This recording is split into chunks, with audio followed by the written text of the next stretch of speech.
ഇന്നലെ വൈകുന്നേരം മുതൽ ഇടതുപക്ഷക്കാരും ഇസ്ലാമിസ്റ്റുകളും അങ്ങ് ആർത്തട്ടഹസിക്കുകയാണ്.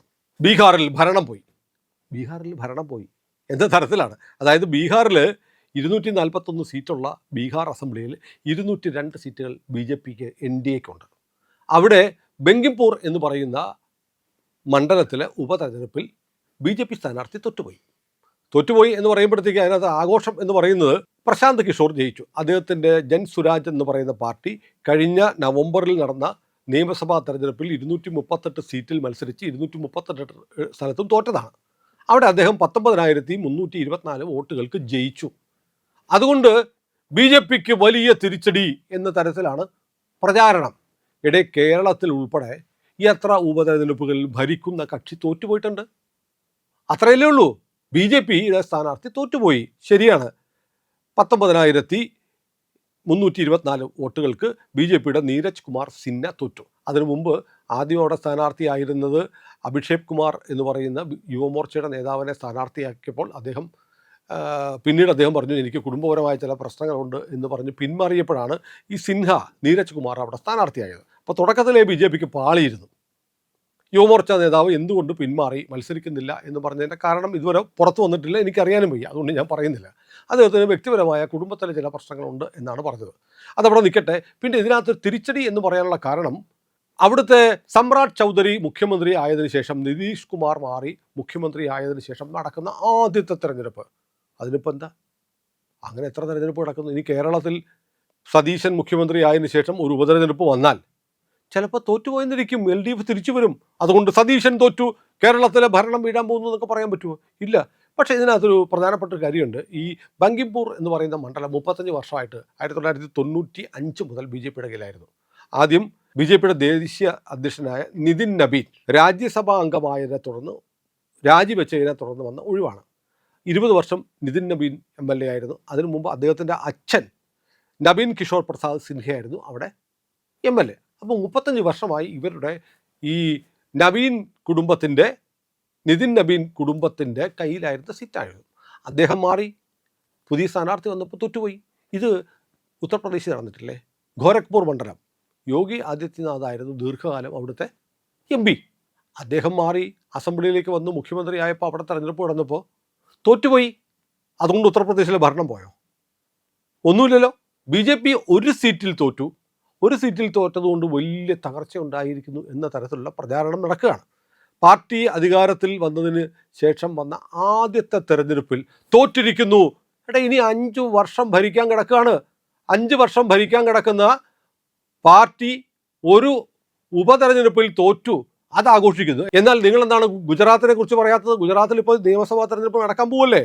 അവിടെ മഞ്ഞൾപൂർ മണ്ഡലത്തിൽ BJP വൻ ഭൂരിപക്ഷത്തിന് വീണ്ടും ജയിച്ചു. അങ്ങനെയാണെങ്കിൽ ഗുജറാത്ത് വീണ്ടും BJPക്കൊപ്പം ഉറച്ചു നിൽക്കുന്നു. ഗുജറാത്തിൽ രാഹുൽ ഗാന്ധിയുടെ പപ്പു ഗാന്ധിയുടെ മുന്നണിക്ക് ഒരു സാധ്യതയുമില്ല എന്ന് വിളിച്ചു പറയുന്ന തെരഞ്ഞെടുപ്പ് ഫലമാണ് മഞ്ഞൾപൂരിൽ നിന്ന് വന്നിരിക്കുന്നത് എന്നെന്താ നിങ്ങൾ പറയാത്തത്? 5 വർഷം ബാക്കി കിടക്കുന്ന ബീഹാറിൽ ഒരു സീറ്റ് തോറ്റപ്പോൾ BJPയുടെ തകർച്ച തുടങ്ങി എന്ന് പറയുകയാണെങ്കിൽ ഗുജറാത്തിൽ ഇനി ഇന്ത്യ മുന്നണി മത്സരിക്കുകയേ വേണ്ട എന്ന് നിങ്ങൾ പറയണ്ടേ? മധ്യപ്രദേശിൽ ദത്തിയ, അവിടെ കോൺഗ്രസ് വീണ്ടും ജയിച്ചു. കോൺഗ്രസിൻ്റെ സിറ്റിംഗ് സീറ്റാണ്, അതാഘോഷിക്കുന്നില്ല. എന്നാൽ പിന്നെ നിങ്ങൾ വീണ്ടും പറ മധ്യപ്രദേശ് വീണ്ടും കോൺഗ്രസിൻ്റെ കൂടെ ഉറച്ചു നിൽക്കുന്നു എന്ന് പറ.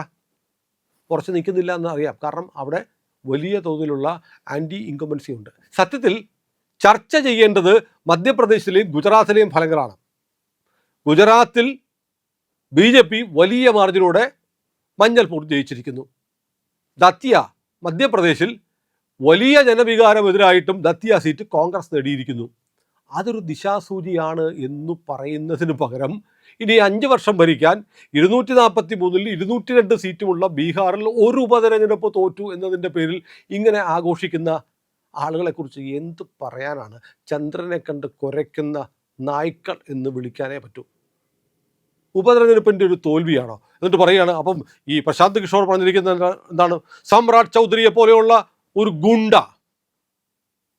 മുഖ്യമന്ത്രിയായാൽ ഇങ്ങനെ ഇരിക്കും, മുഖ്യമന്ത്രിയെ മാറ്റണം. ഇയാളാണോ തീരുമാനിക്കുന്നത്? ഇയാൾ വോട്ട് ചെയ്തിട്ടാണോ സമ്രാട് ചൗധരി അവിടെ മുഖ്യമന്ത്രിയായത്? അവിടുത്തെ MLA കൂടി തിരഞ്ഞെടുത്തതാണ്. അവിടുത്തെ BJP തീരുമാനിച്ചതാണ്. അത് മുഖ്യമന്ത്രി സമ്രാട് ചൗധരി ആണെങ്കിൽ അത് ഇയാളുടെ സർട്ടിഫിക്കറ്റ് ഒന്നും വേണ്ട. പിന്നെ അവിടെ കുറേ ഇക്വേഷൻസ് ഉണ്ട്. ഇക്വേഷൻസിൻ്റെ ഏറ്റവും പ്രധാനപ്പെട്ട കാര്യം ബങ്കിംപൂർ നോക്കുമ്പോൾ ബങ്കിംപൂരിൽ 34% ആളുകളെ വോട്ട് ചെയ്തുള്ളൂ. 34% എന്ന് പറഞ്ഞാൽ 100 പേരിൽ 34 പേരെ വോട്ട് ചെയ്യാൻ വന്നുള്ളൂ. ഒരു തണുപ്പൻ തെരഞ്ഞെടുപ്പായിരുന്നു. കാരണം ഈ തെരഞ്ഞെടുപ്പ് റിസൾട്ട് ഒരു തരത്തിലും സംസ്ഥാന ഭരണത്തെ ഒന്നും മാറ്റാനോ സ്വാധീനിക്കാനോ പോകുന്നില്ല എന്നറിയാവുന്നത് കൊണ്ട് ജനങ്ങൾ വോട്ട് ചെയ്യാൻ പോയില്ല. അതൊരു കാര്യമാണ്. ബി ജെ പിയുടെ സംഘടനാപരമായ ഒരു വീഴ്ച അതിനകത്തുണ്ട് എന്നത് വ്യക്തം. കാരണം നിതിൻ നവീൻ ദേശീയ അധ്യക്ഷനായി പോയതിനു ശേഷം നടക്കുന്ന തെരഞ്ഞെടുപ്പിൽ പരാജയപ്പെട്ടാൽ നിതിൻ നവീൻ്റെ പരാജയമായി വ്യാഖ്യാനിക്കപ്പെടും എന്ന് കണക്കിലാക്കി അതിനെ കൗണ്ടർ ചെയ്യാനുള്ള നടപടികൾ ബി ജെ പിയുടെ ഭാഗത്തുനിന്ന് വരണം എന്ന് പറഞ്ഞാൽ അത് മനസ്സിലാക്കാം. അല്ലാതെ ബി ജെ പി എവിടെങ്കിലും ഒരു തോൽവി ഉണ്ടായാൽ അത് ആഘോഷിക്കുക, ഇപ്പുറത്ത് കോൺഗ്രസ് പാർട്ടിക്കുണ്ടാവുന്ന തിരിച്ചടിയെക്കുറിച്ച് മിണ്ടാതിരിക്കുക. അപ്പോൾ ഗുജറാത്ത് മറന്നേക്കാം അല്ലേ? ഗുജറാത്തിൽ ഇനി മത്സരിക്കട്ടല്ലോ. കാരണം നിങ്ങൾ ഹിന്ദുത്വത്തിൻ്റെ പരീക്ഷണശാല എന്നൊക്കെ പറയുന്ന ഗുജറാത്ത് കലാപം, ഭ്രൂണം, ശൂലം, ഗർഭിണി എന്നൊക്കെ പറയുന്ന ആ ഗുജറാത്ത് ഉണ്ടല്ലോ, അവിടെ മഞ്ഞൾപൂർ വീണ്ടും തിരിച്ചു പിടിച്ചത് ബി ജെ പിയുടെ ആധിപത്യം, അതും 52,000-ൽ പരം വോട്ടുകൾ നേടിയിട്ടാണ് ബി ജെ പി അവിടെ തിരിച്ചു വന്നിരിക്കുന്നത്. ഈ ബീഹാറിനെ കുറിച്ച് പറയുമ്പോൾ വേറൊരു കാര്യം കൂടിയുണ്ട്. ബീഹാറിൽ ഈ ലാലുവിൻ്റെ മോൻ തേജസ്വിയുടെ പാർട്ടി ഉണ്ടല്ലോ, ആർ ജെ ഡിയുടെ സ്ഥാനാർത്ഥി 3-ാം സ്ഥാനത്താണ് പോയത്. 3-ാം സ്ഥാനത്ത്. അതായത് അവർ കളിച്ചുകൊണ്ടിരുന്ന മുസ്ലിങ്ങളും യാദവന്മാരും ചേർന്നുള്ള ഒരു മുന്നണിയാണല്ലോ ഈ ആർ ജെ ഡി. അയാൾ 3-ാം സ്ഥാനത്ത് പോയി. അപ്പോൾ മുസ്ലിം വോട്ടുകൾ സ്വാഭാവികമായും പ്രശാന്ത് കിഷോറിന് പി കെക്ക് പോയി എന്ന് വായിക്കാം. അപ്പോൾ ജൻസുരാജ് എന്ന് പറയുന്ന പാർട്ടി ഇനി പതുക്കെ മുസ്ലിങ്ങൾക്ക് വിശ്വാസമുള്ള പാർട്ടിയായിട്ട് മാറുന്നു എന്ന് വന്നാൽ അതിനർത്ഥം പ്രതിപക്ഷത്തെ വോട്ടുകൾ സ്പ്ലിറ്റ് ആവുകയല്ലേ. ഒരു പുതിയ നേതാവ് ഉണ്ടാവുന്നു, പുതിയൊരു പാർട്ടി ഉണ്ടാവുന്നു. അവിടേക്ക് പോകുന്ന ഏതായാലും ബി ജെ പി വോട്ടുകളൊന്നുമല്ല, പ്രതിപക്ഷത്തിൻ്റെ വോട്ടുകൾ ഭിന്നിച്ച് പ്രതിപക്ഷത്തിന് കരുത്തായി നിൽക്കുന്ന മുസ്ലിം വോട്ടുകളുടെ ഒരു സ്വിച്ചിങ് നേരെ ജൻസുരാജ് പാർട്ടിക്ക് ബങ്കിംപൂർ മണ്ഡലത്തിൽ ഉണ്ടായിരിക്കുന്നു എന്നാണ് കണക്കുകൾ കാണിക്കുന്നത്. അപ്പോൾ സത്യത്തിൽ ഗുണാർക്കാണ്? ഗുണം ബി ജെ പിക്ക് തന്നെയാണ്. പുതിയൊരു പ്രതിപക്ഷ പാർട്ടി ഉണ്ടായി വന്നാൽ നിലവിലുള്ള മറ്റു പ്രതിപക്ഷ കക്ഷികളുടെ വോട്ടിനെ അവർ ഭിന്നിപ്പിക്കുകയാണ് ചെയ്യുന്നത് എന്ന കെമിസ്ട്രി കഴിഞ്ഞ കുറേ കാലമായി ഇന്ത്യൻ രാഷ്ട്രീയത്തിൽ വളരെ വ്യക്തമായിക്കൊണ്ടിരിക്കുന്നതാണ്. അത് തന്നെയാണ് പുതിയൊരു നേതാവുണ്ടാവുന്നു. ഇനി നാളെ ഈ പറയുന്ന അഭിജിത്ത് ദീപ്കയുടെ CJP ഒരു പാർട്ടിയായിട്ട് രജിസ്റ്റർ ചെയ്താലും സംഭവിക്കാൻ പോകുന്നത് തന്നെയാണ്. പ്രതിപക്ഷത്തിൻ്റെ വോട്ടുകൾ ഭിന്നിച്ചു പോകും. കുറച്ചൊക്കെ ഭരണപക്ഷത്ത് പോകുമായിരിക്കാം, എന്നാൽ പോലും ഏറ്റവും കൂടുതൽ ബാധിക്കുന്നത് പ്രതിപക്ഷ പാർട്ടികളെയാണ്. കോൺഗ്രസ് ആയിരുന്നല്ലോ ദില്ലിയിലുണ്ടായിരുന്നത്. ആം ആദ്മി പാർട്ടി ഉണ്ടായപ്പോൾ ആം ആദ്മിയിലേക്ക് വന്ന ആരാണ്? ബി ജെ പിക്കാരാ? കോൺഗ്രസ്സുകാരാ? അവിടെ ക്ഷീണിച്ചു പോയി. ഷീലാ ദീക്ഷിത് എത്ര കാലം ദില്ലി മുഖ്യമന്ത്രിയായിരുന്നു. ഇപ്പോൾ കോൺഗ്രസ് പാർട്ടി കണ്ടുപിടിക്കാൻ കടുകിൻ്റെ വലുപ്പത്തിൽ പോലും കോൺഗ്രസ് പാർട്ടി ദില്ലിയിലില്ല. എന്താ സംഭവിച്ചത്? പ്രതിപക്ഷ പാർട്ടികൾ ഭിന്നിച്ചു പോയി. അതാണ് സംഭവിക്കാൻ പോകുന്നത്. പ്രശാന്ത് കിഷോറിൻ്റെ ജൻസുരാജ് JSP എന്ന് പറയുന്ന പാർട്ടി ഉണ്ടാക്കാൻ പോകുന്നത് പുതിയൊരു പ്രതിപക്ഷ പാർട്ടിയായിട്ട് വളരുകയും RJDയുടെ വോട്ടുകൾ ഭിന്നിപ്പിക്കുകയും ചെയ്യും. ഇൻടാക്റ്റായിട്ട് BJPയുടെ വോട്ടുകൾ അവിടെ നിൽക്കും. നല്ലതാണ്. BJPയെ സംബന്ധിച്ച് ഏത് പ്രതിപക്ഷ നേതാവിൻ്റെ പുതിയ ഉദയവും BJPക്ക് ഗുണം ചെയ്യുന്നതാണ്. കാരണം BJP എന്ന് പറയുന്ന ഒരു കേഡർ പാർട്ടിയാണ്. അതിൻ്റെ കൂടെ നിൽക്കുന്ന അണികൾ അങ്ങനെയൊന്നും വിട്ടുപോകത്തില്ല. ഒറ്റയ്ക്കും തെറ്റയ്ക്കും വല്ല വ്യക്തികളൊക്കെ പോയാലായി. അല്ലാതെ അണികൾ ഇതൊരു ഐഡിയോളജിയുടെ അടിസ്ഥാനത്തിൽ നിൽക്കുന്നൊരു പാർട്ടി കൂടി ആയതുകൊണ്ട് അത്ര പെട്ടെന്ന് BJPയുടെ വേരുകൾ മാന്തി എടുക്കാനൊന്നും കഴിയില്ല. എനിക്ക് തോന്നുന്നത് ഇതൊരു ദിശാസൂചി തന്നെയാണ്. ഒരുപക്ഷെ BJPക്കും ഒരു അലേർട്ടാണ്. ബങ്കിംപൂരിലെ തെരഞ്ഞെടുപ്പ് ഫലം BJP പഠിക്കണം. കാരണം എന്തുകൊണ്ടെന്നാൽ ഇനി 5 വർഷം ഭരിക്കേണ്ട പാർട്ടിയാണ്. എവിടെയൊക്കെയാണ് തങ്ങൾ ശ്രദ്ധിക്കേണ്ടതെന്ന് BJPക്കുള്ളൊരു മുന്നറിയിപ്പ്.